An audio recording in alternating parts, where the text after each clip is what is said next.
Olhe em volta. As provas estão por todos os lados. As pessoas não terminam as coisas. Elas iniciam projetos ambiciosos com as melhores intenções, mas acabam ficando atoladas em um lamaçal de inseguranças, dúvidas e ninharias. E elas param. Esse livro, qualquer artista, escritor, designer, pintor, músico, poeta...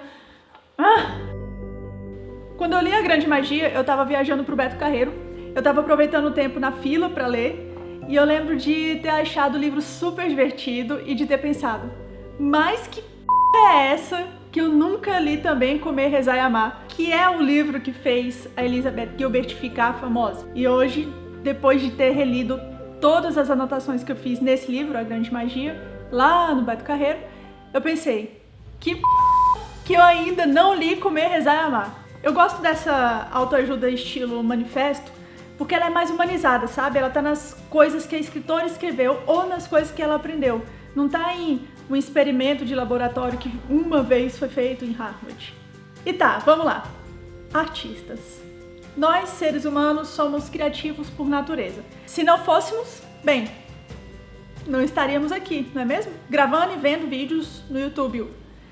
E a gente vai começar a nossa jornada por esse livro, vendo que para você se posicionar no mundo como artista, você tem que ter, em primeiro lugar, coragem, muita coragem, porque o artista, a pessoa que assim se denomina, vai ter muitos medos específicos, tipo, você tem medo de não ter talento, você tem medo de ser ignorado pelas outras pessoas, você tem medo de ser ridicularizado, você tem medo de aparecer alguém melhor do que você. Você se compara com os outros e com o sucesso dos outros, uma coisa que é muito perigosa nesse mundo.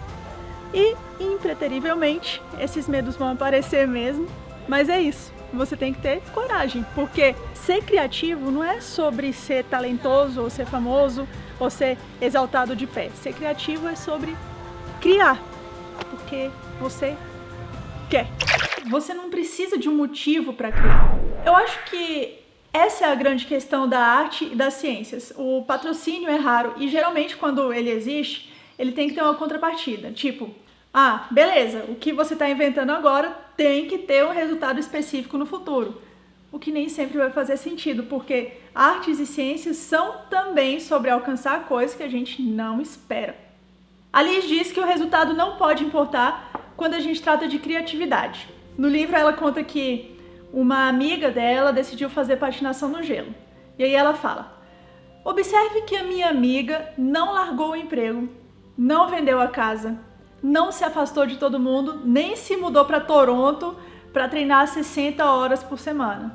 E não, essa história não termina com ela ganhando uma medalha. Não precisa. E aí vem uma questão que é importantíssima e ela traz no livro. Se sustentar como artista. A Liz fala que ela decidiu ser escritora quando ela tinha 16 anos e que essa promessa não era ser uma grande escritora ou ser uma escritora de sucesso, porque isso estava fora do controle dela.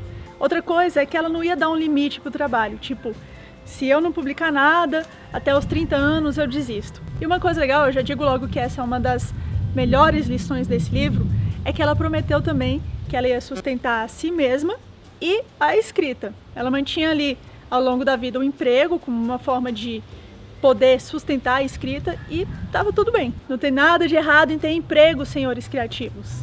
Durante uma das viagens narradas em Comer, Rezar, Amar, eu me apaixonei por aquele brasileiro chamado Felipe, com quem agora eu sou casada. Em determinado momento, eu perguntei se ele se importaria se eu escrevesse a respeito dele em minhas memórias. Bem, depende, disse ele. O que está em jogo? Nada, respondi. Acredite, ninguém lê os meus livros. Ela fala até que teve muita sorte com Comer, Rezar, Amar. Não dava para prever o sucesso, mas que também trabalhou como louca naquele livro e que só passou a viver de escrita nesse livro, porque ela meio que vendeu 8 milhões de cópias e não estava mesmo esperando por isso. É a mesma coisa aqui no Esquemaria. Eu tenho aqui o meu canal, mas eu não deixei de ter o meu emprego. Eu me sustento. Eu sustento a possibilidade de o Esquemaria existir, colocando aqui dentro dinheiro e tempo também. É claro que aos poucos a gente dá um jeito de fazer isso aqui ficar monetizado, mas não é sobre isso, é sobre compartilhar livros legais com as outras pessoas. E tipo, por que não? Esqueça a paixão. Existe essa diferença entre curiosidade e paixão que a Liz traz e eu acho muito maneira. Não é a primeira vez que eu vejo um livro de autoajuda falando para você esquecer a paixão, porque paixão, ela vem de uma vez, ela faz com que a gente tenha uma alta dose de empolgação, mas passa muito rápido. E geralmente nos outros livros a gente vai ver muito os autores falando de processo, de ao invés de focar na paixão, você tem que focar no processo, tem que focar em ser bom. Um exemplo disso é o livro do Cal Newport, que também é legal, o nome dele é So Good They Can't Ignore You, mas a Liz aqui, ela não está falando necessariamente em criação de carreira ou em criação de profissão, que é o foco principal do Cal Newport com aquele livro. Não, a Liz está falando de criatividade. E para criatividade, o que funciona não é a paixão, mas a curiosidade. A Liz diz que os riscos da curiosidade são bem mais baixos do que os riscos da paixão. A paixão faz com que você se divorcie, venda tudo o que tem, raspe a cabeça, se mude para o Nepal. A curiosidade não exige tanto, nem de longe. A gente fala muito no mundo artístico, especialmente quando a gente trata dos escritores, que eles estão com um bloqueio criativo. Só que não é só com os escritores que isso acontece. Eu, pessoalmente, acho que acontece na vida da maioria das pessoas. Eu acho que sempre chega um momento que muitos de nós ficamos meio bloqueados, sem saber meio o que fazer. E a maioria também vai esperar a inspiração chegar. O que a Liz fala sobre a curiosidade é deixar que essa curiosidade entre nas mais diversas formas, porque criar não é ficar trancado num quarto olhando para a tela do computador esperando que com uma pesquisa no Google um produto aconteça, porque as ideias muito boas estão na vida real. Por exemplo, a Liz, certa vez ela tinha começado um livro e no meio da escrita ela foi deixando a ideia morrer. Geralmente os bons autores escrevem até o final, começam e terminam, mas essa ideia específica ela sentiu que ela devia matar. Era um livro sobre a selva amazônica. O tempo foi passando e nenhuma grande ideia apareceu e ela fala que ao invés de entrar em pânico, ela desviou a atenção da paixão e colocou a atenção na curiosidade. Ela se perguntou: Liz, será que existe alguma coisa atualmente na qual você esteja interessada? Tipo, qualquer coisa. E de fato existia. Jardinagem. Pouco tempo antes, veja só, ela tinha comprado um terreno e ela queria plantar um jardim no quintal. E para você entender, ela não estava #a louca do jardim, ela só queria mesmo um jardinzinho, ou seja, ela não estava tão desesperada, apaixonada, ela estava curiosa.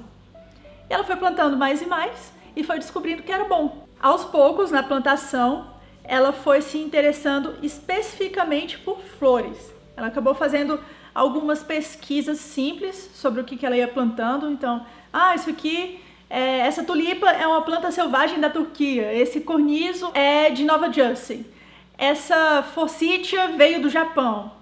A curiosidade dela foi crescendo. Ela percebeu que estava já intrigada com a história da botânica por trás do jardim. Aquilo ali poderia ser um livro, talvez? Quem sabe? Ela começou a investigar mais, achou um livro antigo do avô que falava sobre botânica e acabou saindo dali uma personagem.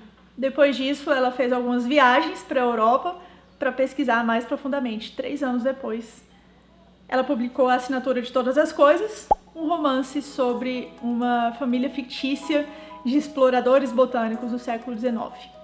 E olha só, a grande lição é, ela não saiu do 0 ao 270 em 2 dias. Não, ela foi com calma, deixando a curiosidade entrar aos poucos. Nunca peça desculpas. A Liz conta a história de um cara todo animadão, artista em andamento, que foi para a França para aprender as coisas e ele acabou encontrando um pessoal que gostou dele, achou o cara interessante, legalzão.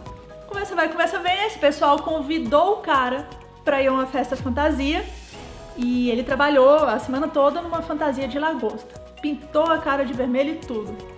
Chegou a festa, os amigos tinham esquecido de dizer que a festa era a fantasia sim, mas era temática. E o tema era tipo realeza britânica. E ele foi tipo, de lagosta. E aí ele tinha duas opções. Ou ele ia pra casa arrasado, pensando que o mundo era contra ele, que aquilo tinha sido mais uma decepção, ou ele podia ligar o foda-se e curtir a festa. Quando os amigos o viram, perguntaram: ué, cara, por que você tá assim?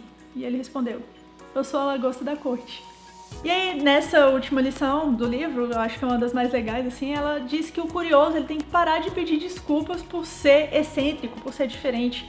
Isso a maioria de nós já faz só por estar na vida adulta.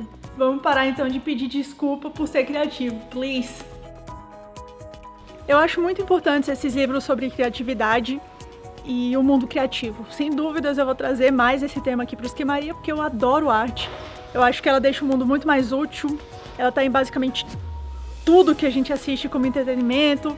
Ela tá na arquitetura das cidades que a gente vive ou que a gente visita. Ela tá na música que a gente ouve, nos livros que a gente lê, nos movimentos que aparecem. E ela tá nessa grande magia que é a de contemplar o que foi criado, independentemente de ter justificativa.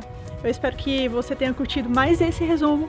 Esse livro é massa. E se inscreva no canal para esses resumos semanais de livros legais.